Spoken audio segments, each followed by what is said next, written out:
Hello, my name is Dr. Carl Michel. I am a practicing foot and ankle surgeon at Genesis Foot and Ankle Institute, as well as board member of T.D. Ward Jefferson Medical Society, where I currently serve as parliamentarian, health fair, and health education chair. T.D. Ward Jefferson is made of healthcare professionals dedicated to improving the health and wellness, access to care, academic and career opportunities and the quality of life of our underserved populations through the provision of healthcare, education, career exposures, and youth development services. Thank you for electing to take this opportunity to learn. We hope you find this offering valuable in your everyday life. If you would like more information on T.D. Ward Jefferson Medical Society, please visit our website at tljmedicalsociety.org. Next, in our series on opioid education, the pharmacist, more than counting pills. Count by 5, then throw pills from a big bottle to a small bottle. Their new role in spotting an opioid problem. We're responsible for watching what the prescribers do. A lot of prescribers are educated in their craft, but when it comes to medication and what it does to the body, that's when we step in. But first, red flags at the dentist. Patients typically would come in and they're already anticipating that you're going to give them some type of opioid. And it's crazy because you're like, oh my gosh, no, you don't need it. How education can break down stereotypes. Because I want to make sure that I can hopefully help them think differently than what they're used to hearing from usually from their friends. And advice to our colleagues. If we can just take a pause before we hit that send button and realize that, this is a real person. This could be our mother. So we have to be more accountable and not feel intimidated into doing things that could put someone else in danger.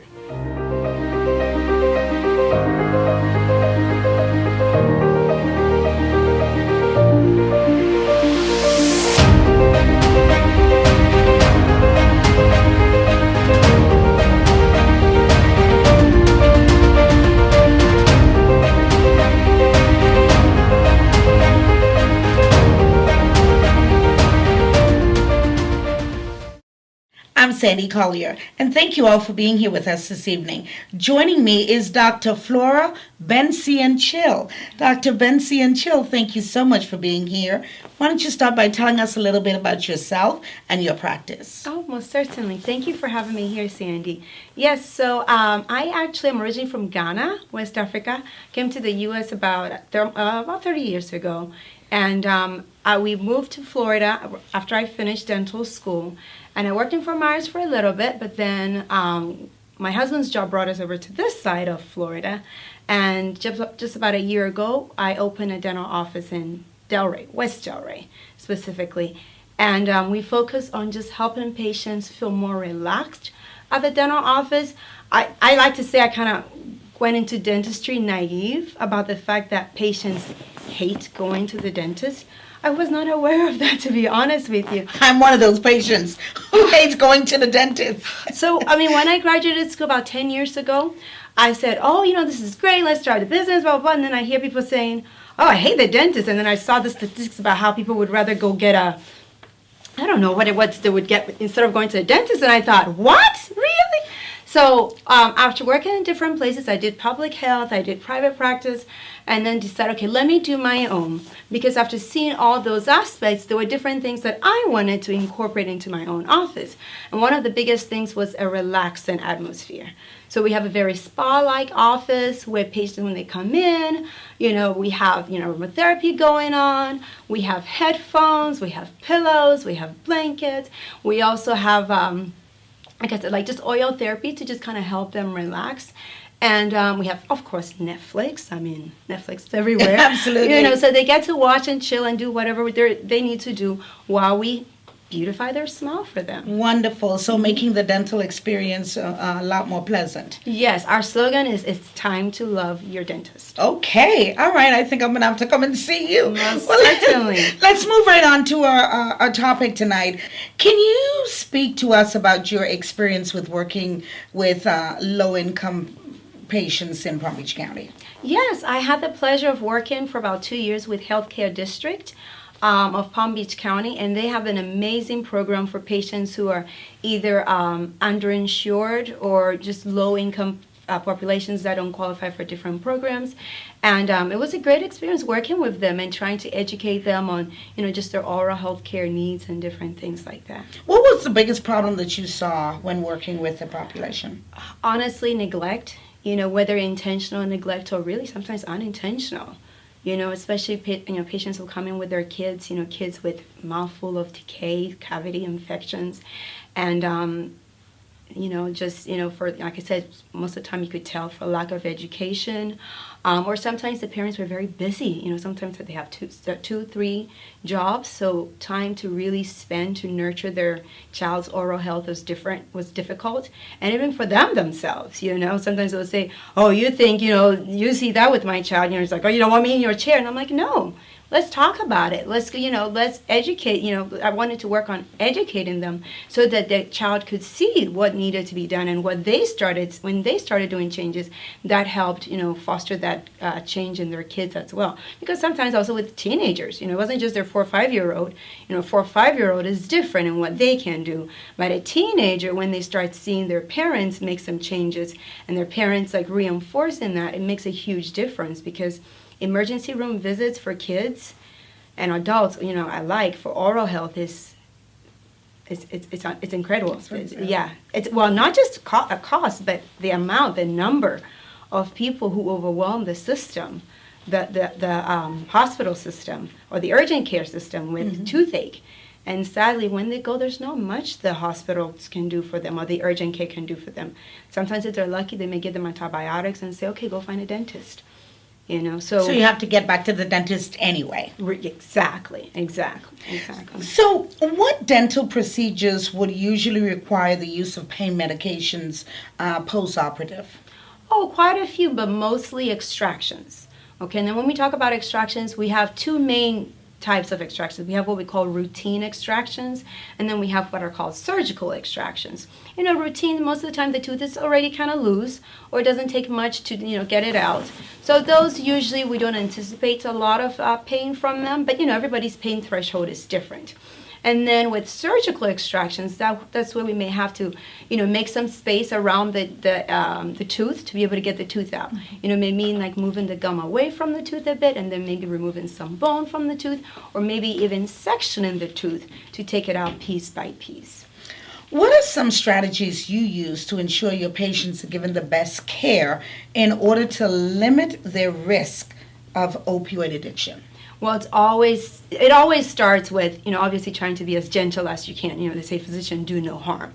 Just trying to be as gentle as you can in the procedure. But, sometimes situations change where it's like, okay, you know what, this tooth is really not, corresponding to just regular simple methods. So we may have to be a little bit more aggressive with the treatment. So in that regards, whilst we're going through the process, we usually talk before because you usually can kind of anticipate whether it's going to be a simple routine extraction or a surgical extraction. So even before we start the procedure, we always talk to the patient and say, okay, listen, this is what, these are some of the things to expect and this is what we're going to do, based on what the outcome is. And so, I usually like to tell patients, listen, opioids, especially now, opioid is such a huge issue in the whole country, especially in the state of Florida.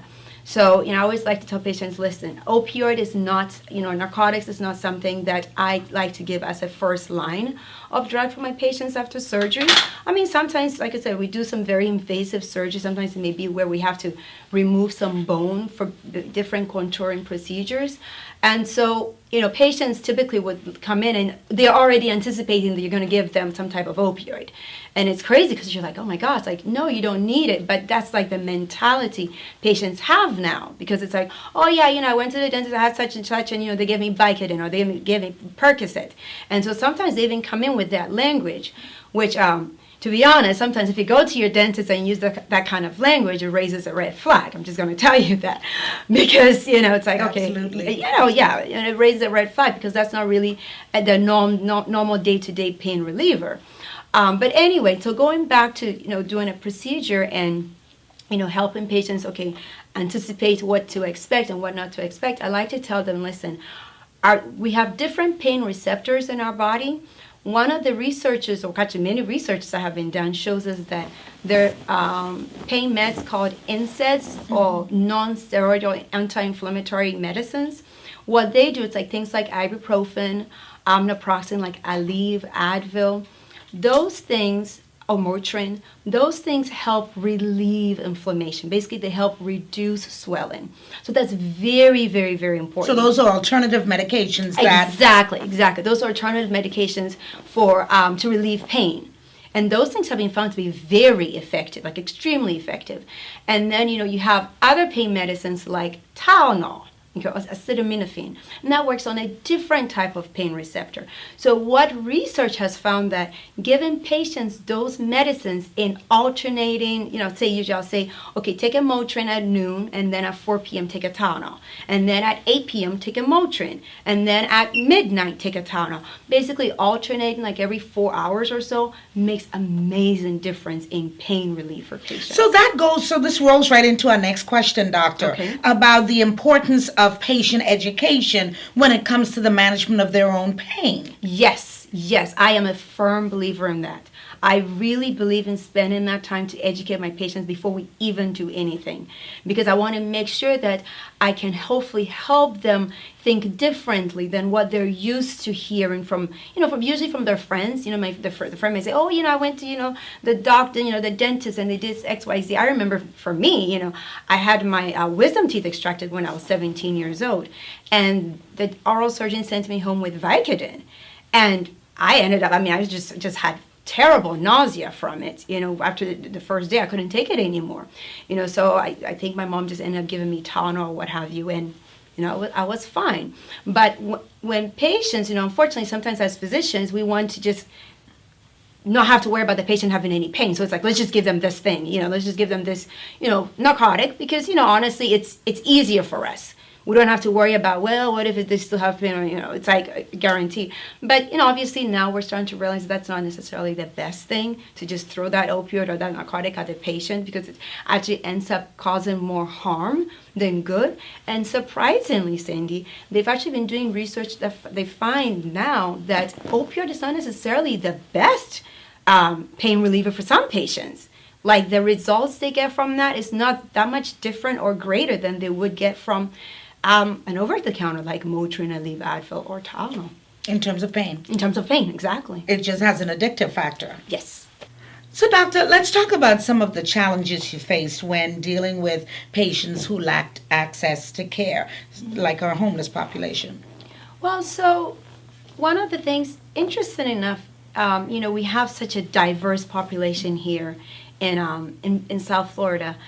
And so language barrier was actually a huge thing we had to work with. But thankfully, the Palm Beach County Health District, they work with lots of different translators. So sometimes we would have to use a tablet to, get a translator involved, in talking to them. Or maybe even sometimes the team members, you may have a Creole speaker or a Spanish speaker and things like that. So really sometimes just the basic form of just communicating information to the patient in terms of, okay, this is what's going on, how can I help you? And then getting the patient to be free to speak to you, because sometimes they don't even know what to tell you or really how to explain to you what they're feeling, because to them the normal things that you and I may say, okay, no, this is not right, to them like, I've always dealt with this, I didn't think there was anything wrong with it. So just really trying to understand them from their language perspective or from what they've seen. I'm just trying to educate them and talk to them and hearing them. Sometimes you just want somebody to listen to them, and so thankfully we had sometimes had that flexibility and time to be able to listen to them and educate them, like, hey, you know what, let's work on your mouth this way, or here's a toothbrush, this is how you should hold the toothbrush, this is how you should use it, here's some floss, this is how you should use it, and things like that. What steps did you take to ensure that the patients you were seeing were not addicted to opioids? Really just, like I said, just talking to them, asking questions and making sure that they didn't feel afraid, because, honestly, some of the patients we would have, they have a history. Sometimes, homeless people have, there's sometimes, not always, but there's sometimes a history as to how and why they're in their situation. And, we would meet a lot of them that, are in their situation because of drug, abuse in the past, So just, trying to let them feel comfortable to be open to talk to us. And then, just saying, hey, you know what? Okay, now let's move on from here. Let's talk about different types of medicines that you can take that it's okay. And some of them they already knew. They're like, hey, doc, listen, I can't get an opioid or whatever. And guess what? The healthcare district, we didn't even give opioids. That we just decided that was not an option because we just wanted to make it a clean slate for everybody. We didn't want to discriminate. We didn't, because you really can't determine by looking at somebody whether they have a drug dependency issue or they have a potential for it. So at the healthcare district, we didn't do that. Now at my office at Flora Dental, what we do is a little bit different. We do talk to patients to make sure that, hey, sometimes opioid may be a necessity. We understand and respect that, but we make sure they know that that's not a first-line drug therapy that we're going to give them based on whether we're doing extractions or we're doing implants or we're making prosthesis or whatever it is that we're doing root canals. We make sure they know that we understand that can come with some, discomfort, some pain, but letting them know that there are always other options that we can talk about, that we can give them to reduce the pain, and it does not always have to be an opioid. So, doctor, let's talk about how pain management in dentistry has changed over the years. Well, there has been some advancement. I have to say that we there has been some advancement, some changes. I think as the medical professional in general started realizing how bad and how severe opioid usage was, we all kind of tried to start doing things differently. And in the beginning, actually, in some research that I was doing in preparation for this discussion, I realized that most people really didn't think about the dentist as potential source of opioid abuse in patients. And that's when they started realizing that, wow, patients, is like I said, in my experience at 17, I went to get my wisdom teeth taken out and I was given an opioid. And then now they're starting to realize that, oh my gosh, like sometimes that's where it starts in some of these teenagers and these young adults. So they go to the dentist and then for an extraction for, different reasons, and then they're given an opioid and then like, wow, ooh, this makes me feel such and such way. So you've been very mindful of that. Exactly. Yes. We're trying to be very mindful of that to make sure that, okay, let's do things differently. So the other thing too that, has been developed or adopted nationwide, especially here in Florida, is a program called eForce, where we're all really honestly mandated to look up patients' history before any narcotic is prescribed. There's a program that every healthcare professional has access to look up every patient. We have your date of birth, your address, what have you. We take that information, log into the website, and honestly, we have to look up a patient. Before we prescribe a narcotic, we have to look up the patient, see their history, because it's all documented, see their history of narcotic usage.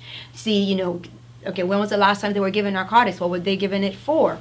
Are they in pain management treatment right now for whatever reason? Because sometimes you do have that. Patient is going through pain management treatment. They end up having to be on different medications. They become addicted to the pain management. And then before you know it, I recently had a patient who, I was the third dentist they had seen that day. Wow. That day? That day. Oh my goodness. And how did you find out that you were the third dentist? I went into eForce, I looked at them up and I thought, well, it looks like they recently just got a prescription. So I called the pharmacy actually that they were recommending I called the prescription into. And the sad thing is this patient wasn't even aware that we kind of track them, I suppose. So, I called the pharmacy and I said, hey, wait a minute, like I'm seeing on here that this person is here with me today saying that the dentist they went to, couldn't pull their tooth because they were but so now they're coming to me because they hear that I can pull their tooth for them, and so they want me to take it out for them the same day. And I said, okay, well, let's wait, let's see. So I did the x-ray, I did the evaluation, I realized that, okay, there's a lot of infection here. I said, that's probably why the treatment didn't happen with that dentist, earlier in that day. So I said, looks like you need to be on some antibiotics first, and then we'll bring you back in a couple of days, get things to calm down. I give him some therapy. So one of the things I love actually is clove oil. Clove oil is excellent, by the way, as a temporary method to rub around your gums if you're having tooth pain and you can't see a dentist right away. So anyway, so I said, okay, let's do some of that for now, and then, go from there. He said, oh yes, but doctor, what about my pain medicine? I need some Vicodin or Percocet. And I said, well, you know what? I understand where you're coming from, but based on what I see a lot of infection, so antibiotics would definitely be a first line, because for some patients, really, when you get that abscess, when you get that infection, it's trying to get itself out, it's trying to relieve itself. So the antibiotics really is what's going to help start relieving the pain. Sometimes you hear them say that I'm taking all kinds of pain meds, it's still not helping. Well, yeah, sometimes because you need that antibiotic. So for this patient in particular, we started talking about that. They were being very adamant about the Vicodin, because I said, okay, 1 second. I looked him up, and then I noticed they already been to another dentist that day. And actually, two other dentists. Did they get a prescription? And of course, they got a prescription for a narcotic. And so I got off the phone, I got off the computer, and I went to him and said, hey, listen, I noticed that I'm not the first. And he said, well, I told you, you're not the first dentist I've been to. I said, yeah, but you're asking me for more narcotics when that dentist gave it to you. Well, how did you know that person got in it? And I said, well, guess what? There's a drug monitoring program now that the state of Florida has adopted, and it's really to protect you. Because sometimes patients don't understand that. It's not to be like, the police. To be a police. It's really to protect you. Right. So I said, I'm sorry, but unfortunately I can't prescribe you any more narcotics because you already have some that you picked up this morning. I spoke to the pharmacist. So, doctor, if you had the power to make any change in the fight against opioids, what would that be? Good question. I would say one of the things that I would love, honestly, to see my colleagues and I do more of is follow-up care with our patients, calling them. I thankfully now have the luxury of calling my patients at the end of procedures, at the end of the day, or maybe even the next day, and saying, hey, how's it going? Just calling to see how well you're doing. And sometimes even just that word in, patients like, oh, yeah, actually, I'm not really doing that bad. I'm okay. Sometimes just that word and just letting them know that we care. And then also not being so quick to throw out, I hate to use the word throw out, but honestly, that's how I see it. To just give that patient that prescription for the Vicodin, for the Percocet, things like that. Just being mindful that, listen, like now there's more research now that shows us that something as simple as an over-the-counter medicine like Tylenol and Aleve or Motrin can really can make a huge difference in pain management for patients. So if that really could kind of make that change, maybe impress it out on some of my colleagues, so that, because it starts with us. If we can believe in that type of medicine to help alleviate pain, we can educate our patients to believe that as well, and not just believe in that old mindset of, opioid is what's needed to relieve pain. Because sometimes I think as we start to realize, it's the mind, it's what we perceive, it's what we expect. When a patient comes in the office and the first thing they're saying is, doc, I'm in pain, can you give me a prescription for something? And they're like, I've taken, Tylenol, it didn't do anything for me. And then I say, okay, well, let's take it in a different way. Let's add something else to it. Let's not just jump to our narcotic, because honestly, sometimes it's easy to give the patient that because it gets them out of your chair, out of your room, your hair, so to speak, so you can move on to somebody else. But I really wish I could kind of impress upon our colleagues, and really maybe myself, for us to spend more time with our patients in educating them that, hey, listen, there is a different way. So when you start to write that prescription, think in the back of your mind, am I helping this patient, or am I hurting them further down the road? Exactly, and even their family, the rest of their family, because now we realize it's a systemic issue. Sometimes they finish with the medicine, they don't dispose of it properly, it can get in the wrong hands and things like that. So yes, writing that prescription. Well, now it's all on the computer. Just very easy. To just hit the send button. But if we can just take a pause before we hit that send button and realize that this is a real person. This could be our mother, our child, our sister, our brother, that could end up down the wrong road based on what we gave them, honestly.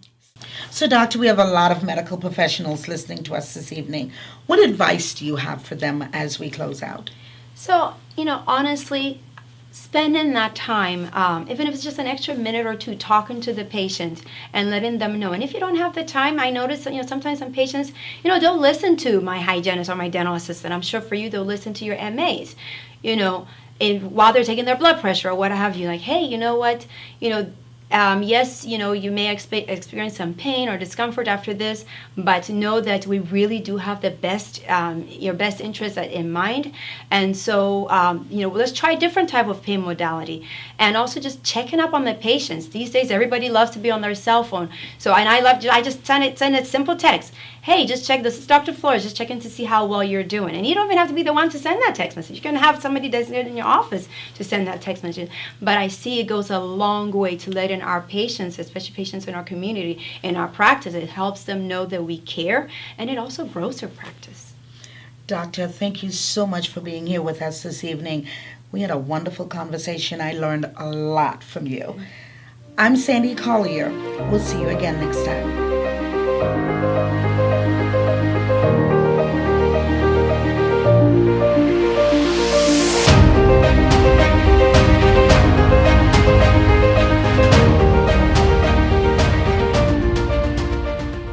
I'm Sandy Collier, and thank you all for joining us this evening. With me is Dr. Keaton Grant. Dr. Grant, thank you so much for being here. Thank you for and having you're me. a pharmacist. Yes. Why don't you start by telling us a little bit about yourself and what you do? Hello. So I am a clinical pharmacist right now. I work for the Baptist Health System. My job entails antimicrobial stewardship, pain management, and all platforms when it comes to like healthcare. As we speak, my main focus right now is the opioid crisis is a big factor when it comes to hospital pharmacy, because we have a lot of patients that are post-operative. They just had like surgeries, and this is the first time they're being introduced to opioids and medications of that class. So, can you tell us a little bit about the history of how the opioid epidemic started, in your opinion, and how has it progressed over the years? The opioid epidemic started inside the health system, which is very unusual. Most drug epidemics start on the streets.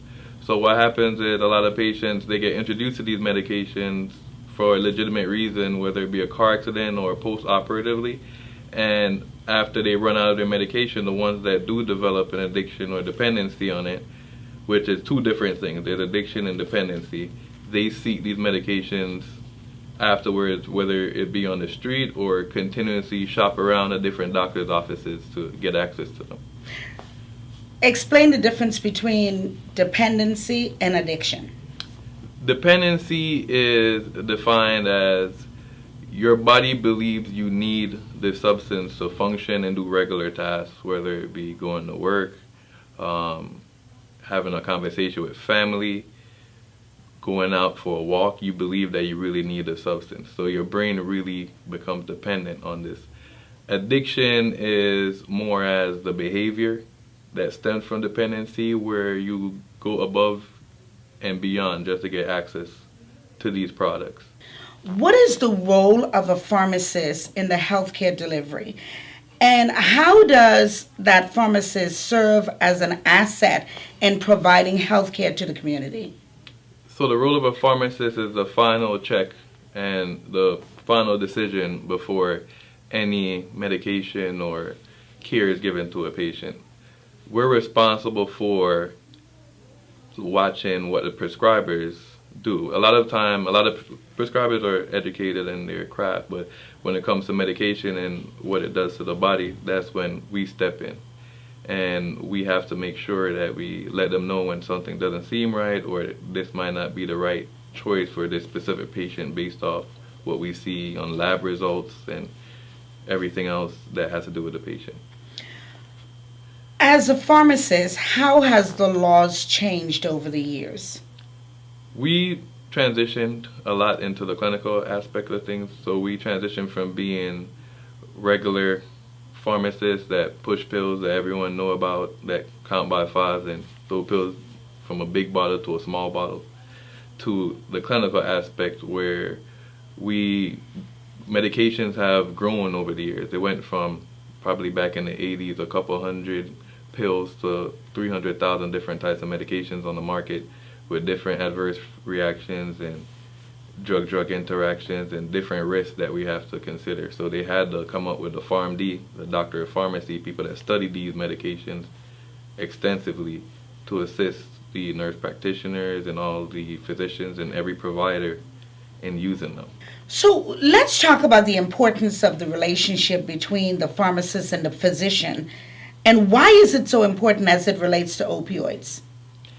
The importance between the pharmacist and the physician and opioids or any medication, it comes from a level of trust. The physicians and a lot of healthcare professionals, we don't really know what each other do. So you have to develop that relationship where they could know that you're coming to them and you're not kind of challenging their authority. They are the authority figure in the hospital systems. And you have to develop that relationship where they know that the information that you're giving them is evidence-based and not your assumptions or you're just trying to be the smartest, because it is a battle inside the health system of who's the smartest at all times. There's a lot of egos and things that you have to get around. So what are some of the major changes that have been made over the past 20 years in order to improve the field of pharmacy? There is now different specialties and residencies in place where pharmacists, other than getting a doctor's degree, you get additional training in different areas. There are pain management pharmacists, oncology pharmacists, infectious disease specialists. There are different levels that pharmacists can get to make sure that they're prepared to be a part of the healthcare team.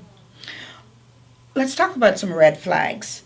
What are some of the red flags that you look for as a pharmacist when filling opioid prescriptions for patients? And how can you tell if a patient is doctor shopping? There's a pharmacy monitoring system that every state has. In Florida, we have eForce. You can see every doctor that a patient has been to specifically for controlled substances once you pull their names up. The doctors also log information in there. You can see how many pharmacies they visit per month for the same medication, if it was filled or not. Sometimes it gets a little bit more obvious than that. You get prescriptions from the same physician with the same handwriting from 4 to 5 patients within 1 hour. So you could tell that someone has sometimes they steal the doctor's prescription pad.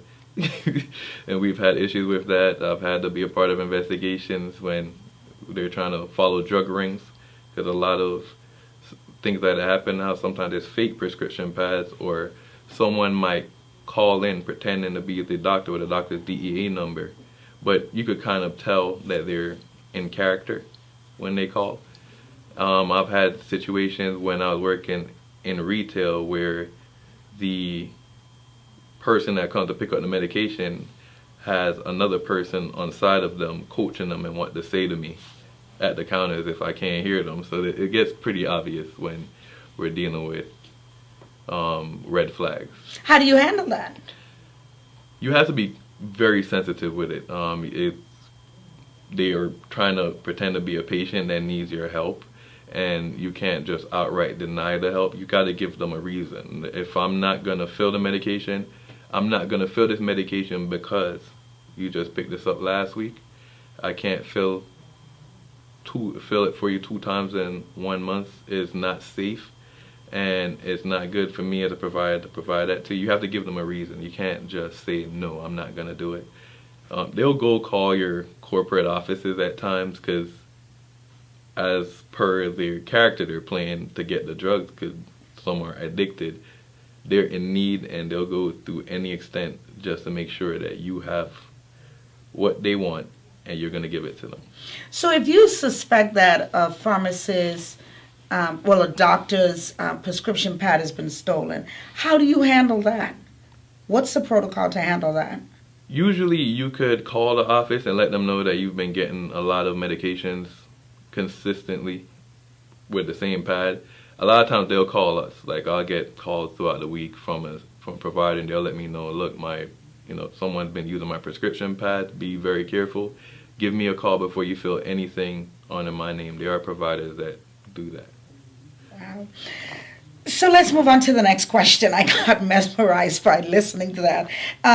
What are some of the signs that you look for to determine if a patient is heading towards addictive behaviors?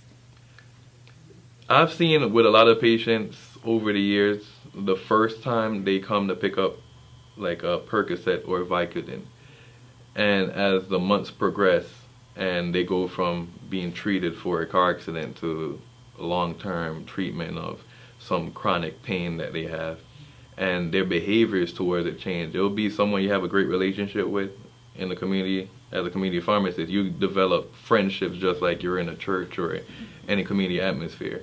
And the 1 month or a period of time where you might be out of the medication and they could no longer get it, you'll watch that person's behavior towards you change right in front of your face.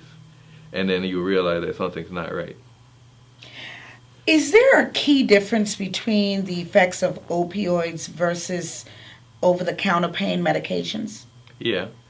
The only difference is opioids are addictive and they have like a euphoric feeling. For some people, not everyone, it makes you feel good when you take it. So, but for some people they get sick the first time they take it and never take it again. When it comes to pain management, opioids, according to clinical trials, are no better at managing pain than over-the-counter Tylenol. A lot of people, when they start taking opioids, they start at low doses, like let's say 5 milligrams of Percocet, and eventually they'll go tell their doctor, it's not working anymore, you need to up the dose. Clinical trials show that upping the dose of the opioid doesn't up the amount of pain it manages. It just makes you get high. So whenever they get used to or develop a tolerance to the dose they're taking and they no longer get the euphoric feeling, they think it doesn't work to manage the pain anymore. Can you explain the concept of morphine equivalence and its implications in opioid prescriptions? So morphine equivalent, so morphine is pretty much the original opioid other than, the street poppy seed and heroin from biblical times.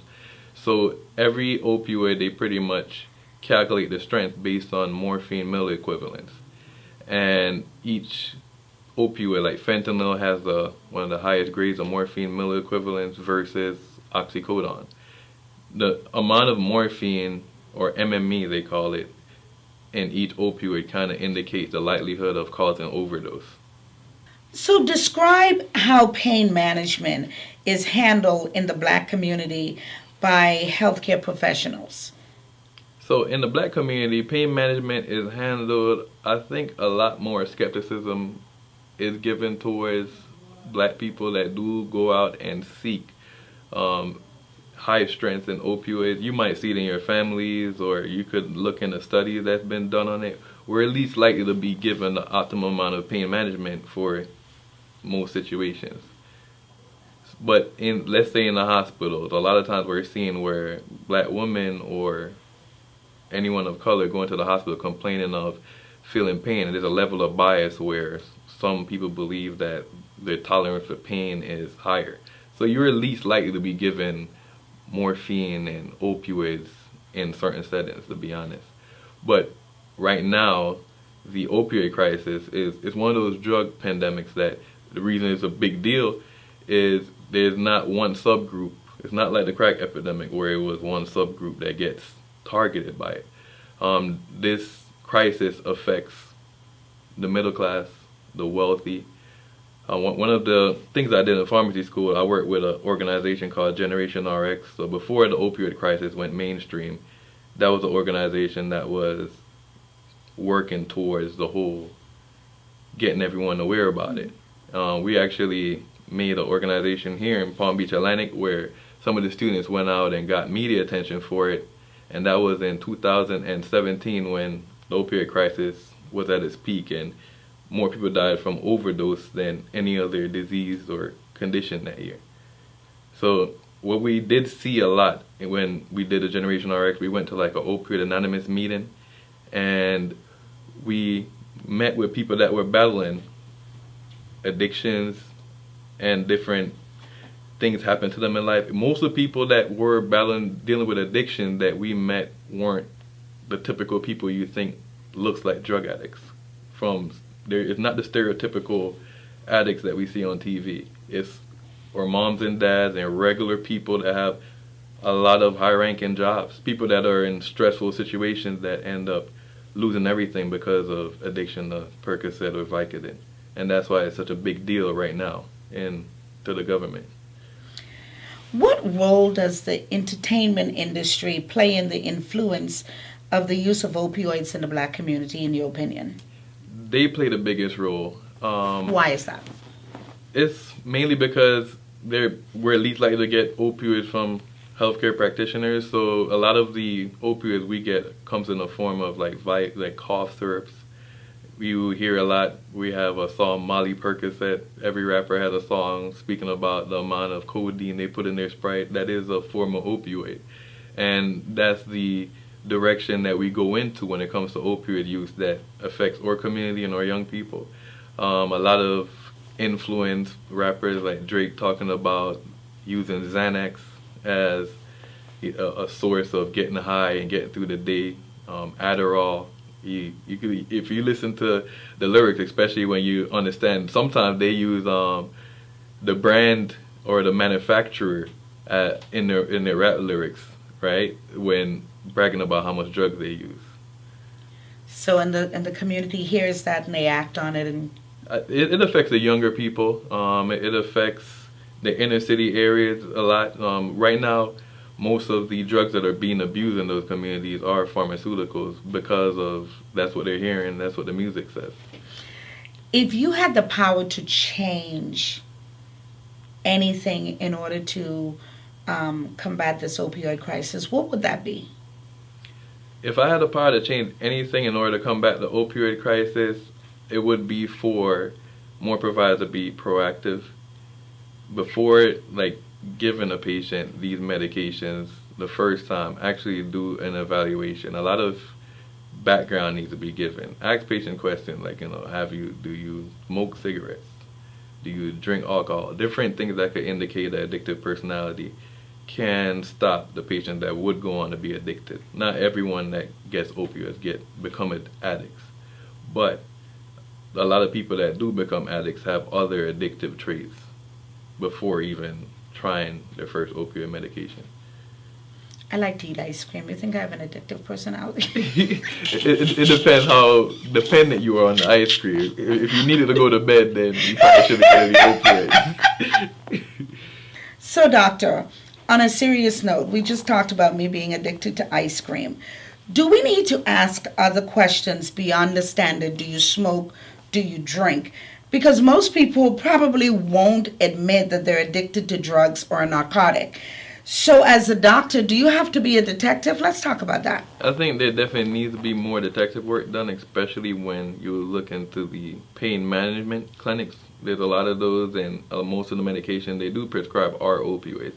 Maybe they need to have more involvement within the questionnaire and also have a psychological consult for the patient before taking them on to see if they are a candidate for opioids. A lot of people do show signs of being dependent on other products before even trying Vicodin or Percocet or any of those medications.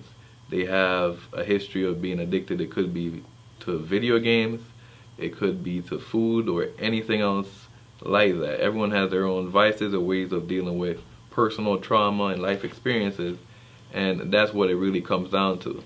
A lot of these patients that do battle opioids and different things like that, it has a correlation between high stress lifestyles and different things they have to deal with on a daily basis, and this gives them a release.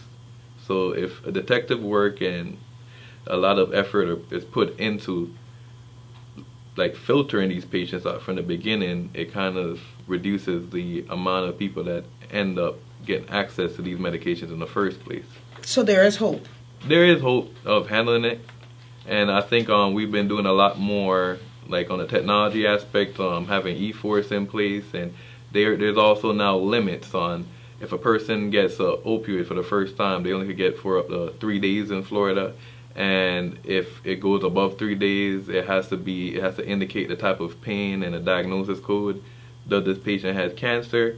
Is the patient dealing with a recent injury from surgery? There have to be codes on there for us to look into. So it is getting better, but I would like to see more physician, mainly the ones that have been practicing for a period of years, kind of integrate those into their practice. So before we leave, we have a lot of your colleagues listening. What advice do you have for them? My main advice to my colleagues would be not to feel pressured by the community to do things they don't believe is right or they don't feel right about. A lot of people believe like once they get a medication or a prescription, it needs to be filled because their doctor wrote it for them, which is inaccurate. Our job is patient safety, and when something happens, as we see more often than not, the people they come back to with the overdose of a family member, or they just got into a car accident because of something we filled, will be us, not their physician. So we have to be more accountable and not feel intimidated into doing things that could put someone else in danger. Dr. Grant, thank you so much. I learned a lot. Thank you for everything that you're doing. I'm Sandy Collier. We'll see you again next time. Coming up on our next episode, opioids in adolescence.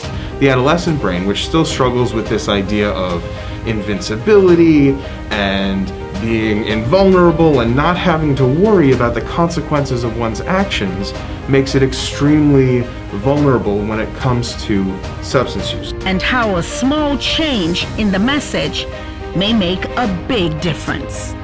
So that's a really important thing, is being honest with people and telling them what can happen. Not just drugs are bad, not just if you use this you will die.